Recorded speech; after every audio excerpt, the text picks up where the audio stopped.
ઉત્તર ગુજરાતના કડવા પાટીદારોને કોંગ્રેસમાં ખેંચી લાવવા સહકારી અગ્રણી અને ઇફકોના ચેરમેન નટવરલાલ પટેલે પ્રયાસો શરૂ કર્યા છે। 8મી જૂને મહેસાણા જિલ્લાના પાટીદારોને એક મંચ પર એકઠા કરવા કોંગ્રેસ પ્રેરિત પાટીદાર ગૌરવ સંમેલનનું આયોજન કરાયું છે। પાટીદાર સંમેલનને સફળ બનાવવા જિલ્લા સહકારી સંઘના હોલમાં કાર્યકરોની બેઠક યોજવામાં આવી હતી। સહકારી અગ્રણી નટવરલાલ પટેલની અધ્યક્ષતામાં યોજાયેલી આ બેઠકમાં પાટીદાર કાર્યકરો મોટી સંખ્યામાં ઉપસ્થિત રહ્યા હતા। બેઠકમાં સમાજને લગતા વિવિધ મુદ્દાઓ પર ચર્ચા કરાઈ હતી। સાથે જ વિધાનસભાની ચૂંટણીમાં પક્ષને વિજયી બનાવવાની હાકલ કરાઈ હતી। ગુજરાત સરકારની નીતિ રીતિ અને પાટીદારોને થતી કનરગતના પ્રશ્નો અંગેની વાચા આપવા માટેનું આ એક સંમેલન યોજવામાં આવેલું છે। આજે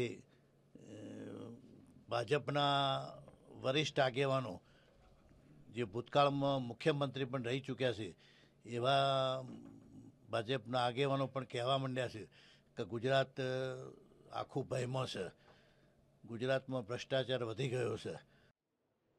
સંમેલનમાં વધારે પાટીદારો એકઠા થાય તે માટે સર્વસંમતિ સધાઈ હતી।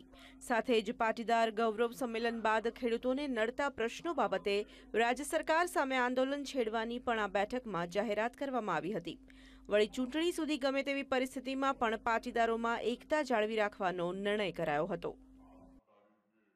પાટીદાર ભાઈઓ આગળ પણ કોંગ્રેસ સાથે વરેલા જ હતા, પણ જ્યાં કંઈ થોડીક અત્યારે હાલ ઉણપતા છે એ ઉણપતા પૂરી કરવા માટે અમે આ મહાસંમેલન બનાવી રહ્યા છીએ અને તે પણ પાટીદારોને થતા અન્યાય, કનરગત અને જે કંઈ આજે જે પાટીદાર સમાજને આવડા મોટા સમાજને જે મળવું જોઈએ એ આજની સરકારમાં મળતું નથી। સૌરાષ્ટ્રના લેવા પાટીદારોની આગેવાની લઈને રણશીંગું ફૂંકાયું છે, ત્યારે ઉત્તર ગુજરાતના કડવા પાટીદારોમાં પણ સળવળાટ શરૂ થયો છે। પાટીદાર સમાજમાં રાજ્ય સરકાર સામે વિરોધનો સૂર ઉઠી રહ્યો હોવાનો નટવરલાલ પટેલે દાવો પણ કર્યો છે। તેથી જ પક્ષની વિચારધારામાં જોડવા સહકારી અગ્રણી નટવરલાલ પટેલે પ્રયાસો શરૂ કર્યા છે। કેમેરામેન અરવિંદ પ્રજાપતિ સાથે સુરેશ વણોલ, VTV, મહેસાણા।